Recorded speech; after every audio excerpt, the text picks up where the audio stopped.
Well, hello there, humans, hippies, earthlings, whoever you are, wherever you are, whatever you're doing. And if you're lucky enough indeed to be doing it too on Bushcrit, it's my great pleasure to be with you here today on the Pubg mobile official channel, where all the happening humans are happening. It'd be great if life was like that, like 360 no scopes, beer, wine, and Skittles, but it's not always like that. Sometimes you've got to endeavour to do your best in the tightest of confines. Places like Pochinki, bootcamp, landing at Georgia Pole crates, anywhere that there's a house, there's a roof, anywhere where you've got to contest, that's what we want to talk about today. Now I'm going to show you some clips of Pochinki, Pubg, bootcamp, all around the joint. So sit tight, buckle up, and get set to hopefully learn a little bit about brawling and clearing house to house. Clear with no fear. The two biggest videos I've got on my channel are a Final Circle video, the secret to Final Circle, and the house-to-house masterclass. And what I want to do is compact down that house-to-house masterclass, which is quite long, into three main points and talk to you about it and work through how you can improve this brawling, because I've got to say, at times you are simply going to have to win these close encounters to progress through the game. People will push, they will want to hit point trade with you, and you've got to be able to deal with that. Now there's three things that I find are super important in this. One is sound. It is so underrated. Sound is a massive part of how I win a lot of these encounters. Number two is mobility. People are far too static and give people the opportunity to do what they want to do, and they lose that advantage. And three is frags, these grenades. So many people use frags poorly and it costs them a lot. What you really want to do with a frag is pressure. You want to create pressure, you want to control the environment. And you need to know the layout of the house that you're pushing on to know where you should be throwing those frags. And once you spot a target, quite often a frag will be a great way to clear a knocked target instead of spending your whole time trying to trade hit points. A frag will get that done for you, because what will generally happen when a target goes down is the teammate will go passive and they will disengage and they will try and revive. And that gives you a great opportunity to get two very, very close targets together and hit them with a frag grenade, which will clear them 9 times out of 10. You can also use it to flush targets. You're going to see here, I get a frag into a knocked target over there. So one, it's going to clear the guy in the kitchen that's knocked. And two, it's going to force his teammate out into a gunfight towards me here or out the other door. It's basically going to move them around the map. And that's good for me because it allows me to control the engagement. And control is such a huge part of this whole endeavor. Secondly, we're going to talk a little bit about mobility here. Mobility is paramount. If you are not mobile in these encounters, you are asking to get wrecked. Clearing houses is so much about having an advantage and ramming it home. And you can use sound to actually pinpoint enemy locations. Now, that goes hand in hand with the minimap, which I've covered off on before, but just to make sure you understand what we're talking about here. The minimap will show footprints of enemy combatants within 20 meters. And if they're a really heavy orange, it means they're within 5 to 10 meters of you. When they're very, very faint, they're right on the edge of that 20-meter zone. And that allows you to hear them first. I can see someone, by the way, down there, northeast 60. So I know there's at least one person. And then I hear someone else in my headset in this area here. And I can actually hear that they are above me. Now, different footsteps have different sounds. There he is in the window to the right. No, I think he's peeking the window, so I'm going to just pre-fire. But he's actually pushing on me, and he catches me unawares.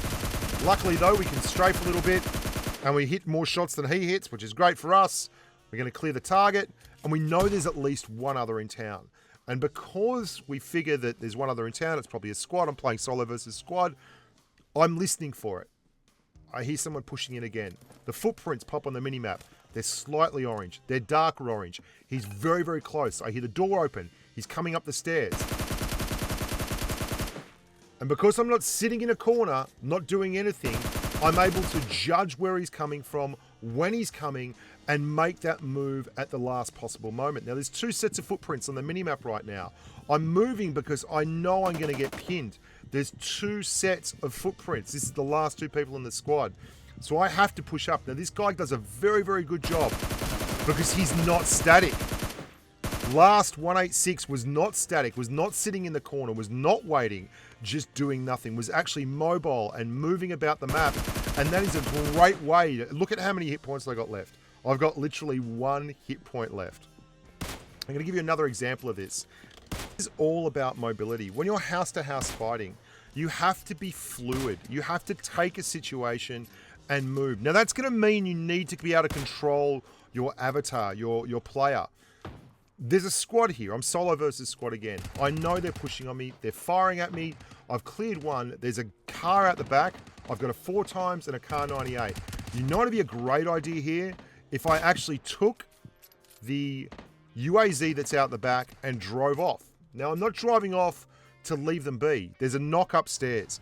Quite often you can leave a knock alone and then use it to lure teammates in so you can actually target those teammates, knock them as well, and it's like a cascade. You can turn that first knock into a second knock and then into a third knock or a squad wipe. And that's exactly what we're going to do here. I'm over in these garages. I'm looking for an opportunity to go back out there and actually get stuck in. I'm going to move my UAZ a little bit closer because my whole plan here is to snipe the guy that's up there at the top, knock him, and then push straight back over again. Now, I'm sure he's going to be up there reviving his teammate. Excellent. That was the bloke that was shooting at me. As soon as we knock him, we're back in the UAZ, and we're going to use a Gren. Now, Grens are fantastic for this. They create so much pressure. And what I'm going to do here with the Grens is actually bracket them. So you're going to see I'm going to put one high and one low. If you've got 2 Grens, it's just such a more advantageous way of using them. Put one low and then one up the top. Then if they run from the bottom up to the top to escape the first Gren, they're going to eat the second Gren. Now we've got a Mini 14. That'll do us as an AR. There's a second Gren, goes off, knocks another one. There's 3 sets of footprints here now. So I know that there is another member of this squad somewhere about.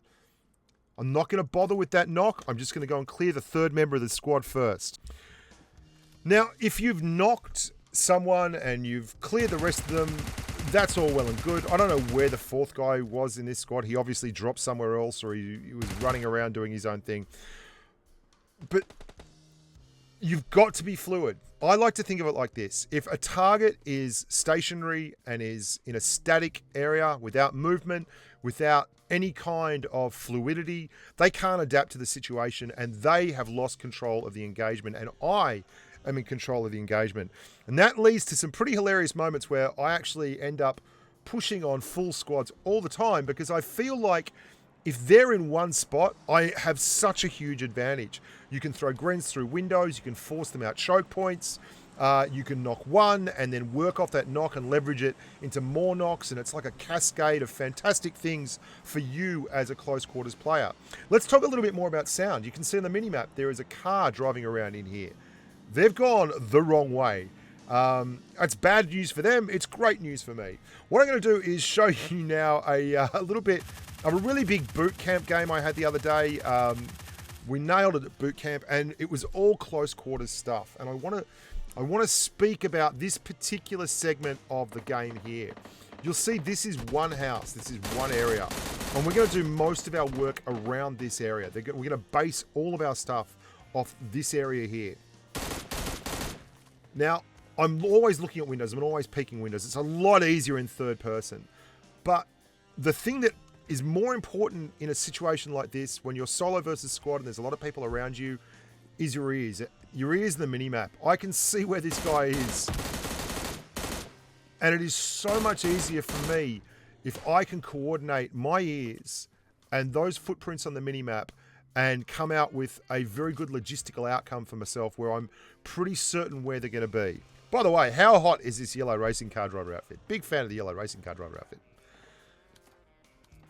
Your eyeballs are very, very important, and they're going to spot targets for you at range, and that's going to allow you to clear targets at range. But by the way, M16A4 is an absolute monster. If you don't use the M16A4, you're really missing out. It is the fastest time to kill in the entire game outside of an AWM to the head. It is an incredible gun. 0.19 seconds to clear a target. That's how long it takes to fire 5 rounds of M16A4 ammo into a level 2 vest. 0.19 seconds. You can see it shredding. It is an absolute beast gun. If you haven't got in on the M16A4 love train yet, you really should be. So you're going to use your eyes to spot targets at range, and you don't really even have to work at that. Movement draws the eye. So if you're looking out a window and you're just letting your eyes roam around, that's actually a really good natural way of doing it. You shouldn't just be focusing in. Sometimes your peripheral vision will pick up targets as they're moving. You'll see people, like you're going to see in a little bit, there's a guy that pushes into this from the southeast, and I see just his head as he's pushing in. And I noticed that. That's very, very easy for me to then adapt to that and maneuver around. One little thing you need to understand about this as well is mobility and fluidity takes creativity. You have to be able to think your way around.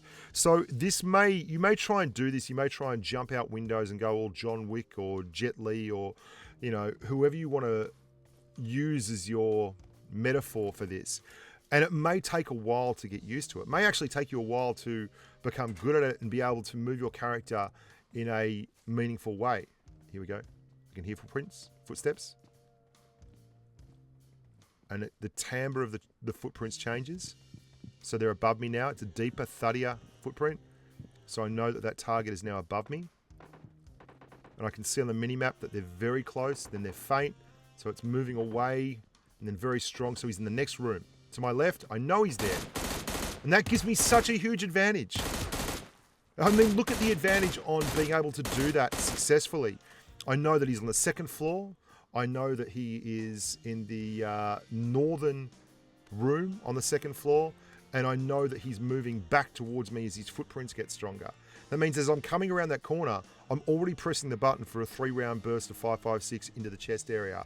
And one of them got him in the head, and after that, it was game over. I was completely comfortable with that. This is very cheaty. This is third-person peeking. This is one of the reasons why when I play third-person, I am always dropping an urban area, because it is such a massive advantage to be able to do this. I mean, poor old La Portrita. And as the squads get knocked, they keep coming one at a time. If you're in a squad and you want to push someone who's in a house and they've one of you is knocked or someone has overlook and the other person is reviving that person, don't go wandering off on your own. Don't try and do it one person at a time, because if they're a good player and they know what they're about, they will take those single kills. And so you can see people are now firing at me from the middle, and I can see very firm footprints again. Very firm footprints directly underneath me. He's got to be coming in through that right-hand side. Excellent, excellent, excellent. And as I come up, I see someone's on there, and we're just going to go do the leaping, flying. He shoots, he scores. Look how good the M16A4 is. I'm going to show you one more quick bit here and then leave you. I hope that's been useful. I hope it's been helpful for you. I do a lot of these kind of tactical breakdowns and walkthroughs on my channel, and it's something that I'm really happy to be bringing here. I'm going to turn that knock into a massive win for me. Their squad goes very passive. Once they get that knock in, they're going to go down, they're going to overlook, and they're waiting for me to come back up. But I am not going to be predictable. I'm going to be mobile, I'm going to be fluid, I'm going to climb up these crates out the back and catch them completely napping as they look down the corridor. So we get another 2 knocks down there. There's a bot down there. That's a bot, that's a bot, that's a bot. That's why I kind of ignored him in the first place. Now we're going to use our Gren. We're going to Gren up. And while the Gren is still live, that's why I didn't cook that one. I wanted it to be live. So they were forced into an area. They are in absolutely massive amounts of trouble there, because I forced them all into that one space away from the Gren, and then we wiped the whole squad. It's a hell of a thing once you start using your noggin and you start working on this house clearing business. You can really turn little advantages and little edges and leverage them, turn them into massive advantages and massive big damage numbers. And it's a lot easier to win a chicken dinner when you actually know how to win a brawl and a CQC engagement. I'm Bushka. Thank you so much for watching, guys. Remember to like the video, subscribe to the channel. The more likes you get on here, the more chocolate rations I get at the end of the week. I'm an idiot. And if you haven't got the game already, there's a download link underneath. Hit that download link.